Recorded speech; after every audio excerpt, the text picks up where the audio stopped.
Like everybody was out there, everything looking okay. I mean, Yeah, everybody's going to play, and it's good to see that they all get out there, and I don't think they're all feeling 100%, but they're going to fight through it and play, so that's good. Just a flu bug or food poisoning? Yeah, no, it's a flu bug. Yeah. Weiss didn't look all that great out there. I mean, still looks a little green. You didn't think so? No, it just. I mean, but he's like you said earlier, he's a gamer, and he's hard to keep him out. Right? There's no doubt some guys are battling through here, and they're not 100%, but they're going to play, and that's good news. Matthias, another guy that has the flu? He's got a little bit of it too. Yeah. Okay. I didn't notice Garrison out there. Was he? He's got it, but he didn't skate. Yeah. Okay. Yeah. Okay. So we can consider him out for tonight, then. Yeah. I'm sorry, can you talk a little bit about Brian McCabe as your captain now Yep. and what his leadership will mean to this team? You know what?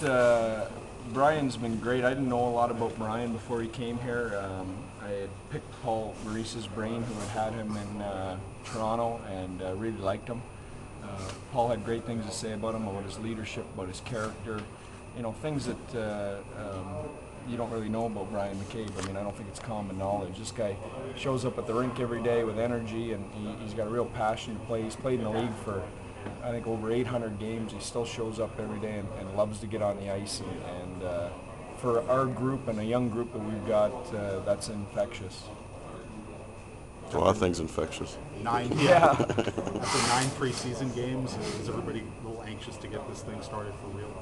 Yeah, absolutely. I mean, this is what you prepare for, and we planned out preseason and training camp pretty carefully in order to try and get to this point healthy. And we've had a taxing preseason, but I think that between the two teams, we spread it out. We didn't overplay guys. We didn't over-practice people. It's unfortunate that the last 2 days come in, we get a flu bug run through the team because I think considering the circumstances, we handled the preseason well and feel prepared to start the season. All right. Without giving away any kind of game plan or strategy, what are some of the keys when you play against the Chicago Blackhawks for you guys? Yeah. Well, I mean, I don't think it's any secret, obviously, to have some, their defense is very mobile. They create a lot of chances from their back end, either in transition or defensemen joining the rush or on the offensive blue line by those guys getting pucks to the net.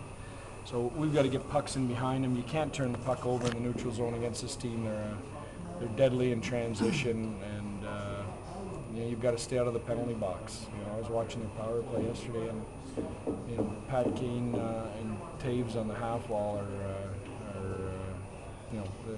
it's scary to deal with. So I mean that's the game plan going in.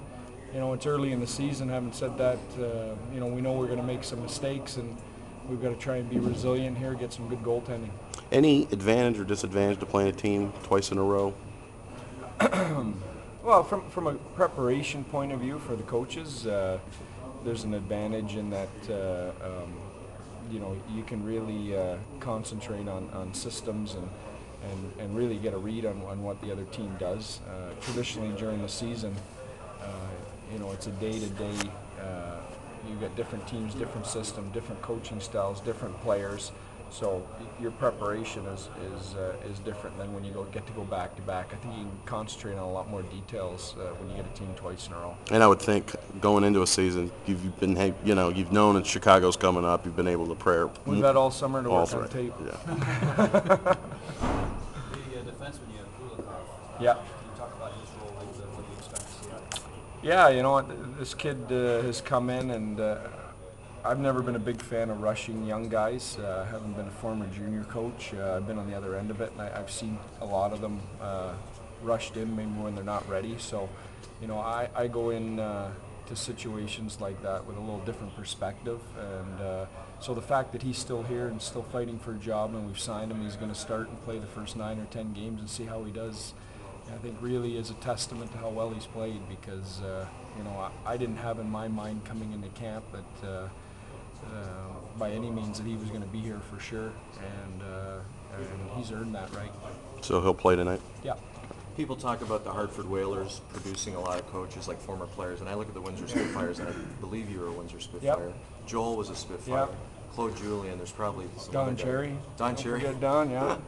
He was a Barry Flyer. Huh? He was And a a Windsor Barry Flyer. Spitfire too. Was he Windsor Yeah, he Spitfire? played in Windsor too. Yeah. Yeah. Is there a Al common- Arbor played in Windsor. Yeah. Radar? Yeah. Is there any kind of a common thread there besides? I don't know. You know what? It's a good point. You know what? I don't know what the common thing is. I think none of us were. I mean, Joel was a very good player. The rest of us grouped me and Paul Maurice, and we were pretty average players. But you know, I think the environment. I can only speak the environment I was in Windsor with Paul. You know, it was great to develop coaches. We had a great coach in Tom Webster at the time.